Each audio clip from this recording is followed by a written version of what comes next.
Welcome to the Sports Post Podcast. This is Jag Mangat for June the 3rd, 2021. And if you are in Canada, Victoria, British Columbia, then you know that it is super hot today, or last night. So, still feeling the effects of the heat wave, but still doing this kind of thing. So, watched the Clippers game last night, and basically, you can tell Rajon Rondo is furious with the Clippers. Just because of the fact that I mentioned to you after Game 2 loss, Rajon Rondo was yelling at Ty Lue and Serge Ibaka. Now, at the final shot, I think it was 8.8 seconds left to play, Rajon Rondo passed it to Kawhi Leonard from an inbound pass right from the perimeter, took the three, and he pretty much airballed that shot. After that shot was made, they were walking back. Kawhi Leonard actually said something to Rajon Rondo, saying, "Hey, that's not where I wanted to pass," or something like that. Whatever, blah blah blah. So he's trying to make an excuse, and then Rajon Rondo, you can clearly tell. Take a look at the footage. He was like, what the hell? Like, you're the one who missed. So, Rajon Rondo, he's coming off a championship win with the Lakers, and I get people are frustrated. I get teams are frustrated, but it's kind of like, okay, well, at the end of the day, you are more. I've never seen you more frustrated with an organization than you have with the Clippers. You have to admit that, because when's the last time you saw Rajon Rondo yelling at individuals, including a coach who's supposed to be a leader, and Serge Ibaka? Now he is pretty much yelling at, not yelling, but semi-yelling at Kawhi Leonard, who is supposed to be your best player. So that just leads to the notion that I don't think he's happy as a Los Angeles Clipper, and rightfully so, because they were playing at home last night against the Dallas Mavericks, and they could not stop Luka. Luka Doncic is a hell of a player, and they had no answer for him. So, yeah, at the end of the day, it's kind of like you got to feel bad for Rajon Rondo. He was dealt a trade, which he wanted, because the Hawks general manager said, "Hey, I got a trade for you. Would you be interested in the LA Clippers?" And he said yes. So basically, he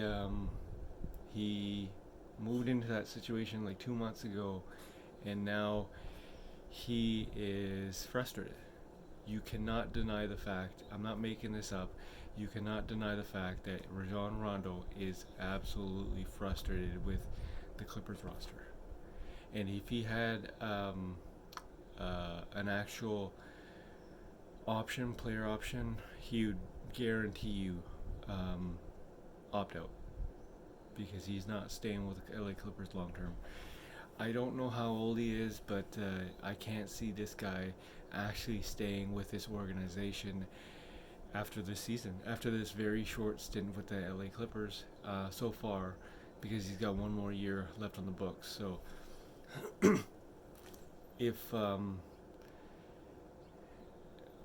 not if, but when the LA Clippers exit the playoffs, look for Jerry West and others to pretty much trade Rajon Rondo. That's what's going to happen, because you have pretty much the Clippers' destruction of that team, and we're just witnessing it before our eyes. So let's take a look at Danny Ainge. Danny Ainge pretty much quoted like, "I'm stepping down. I want to work, but I don't want to do very much work. I want to do very little as possible. And good luck with that. Just reminds me of an old coworker who doesn't really want to do much work and wants to get paid the exact same thing. So good luck with that. I don't know where you're going, but considering the fact that he just said that, just pretty much states and sums up his character and his stint with the Boston Celtics, because he didn't do anything, and he pretty much says it like, I don't want to do much work, and I don't think he did much work as a Boston Celtics general manager. So he pretty much didn't do anything. So, you know, good luck with retirement. You're not getting any job anywhere else in the NBA, especially since you just said that. So, yeah. LA Lakers play tonight. They face the Suns in an elimination game. I'm not 100% sure if Anthony Davis will be playing, even though he says he feels better and better. But Stephen A. Smith brought up a good point. He said, what the hell is this guy doing in the off season to have his body break down like this? Because he's had 8 injuries this entire year. His entire career is like based off injuries.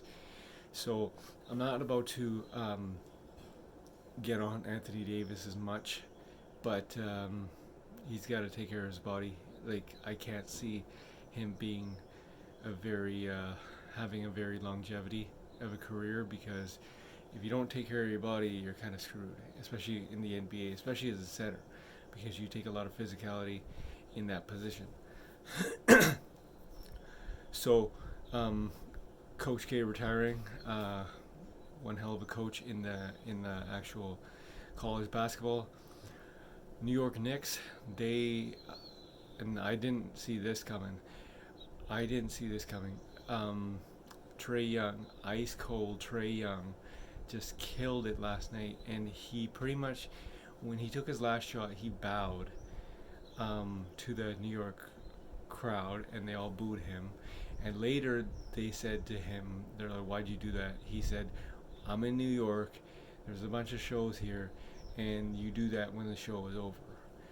He did that, and he pretty much did that because he's saying that the show is over, game over, we won, blah blah blah. That was like one of the best quotes I've heard in my life.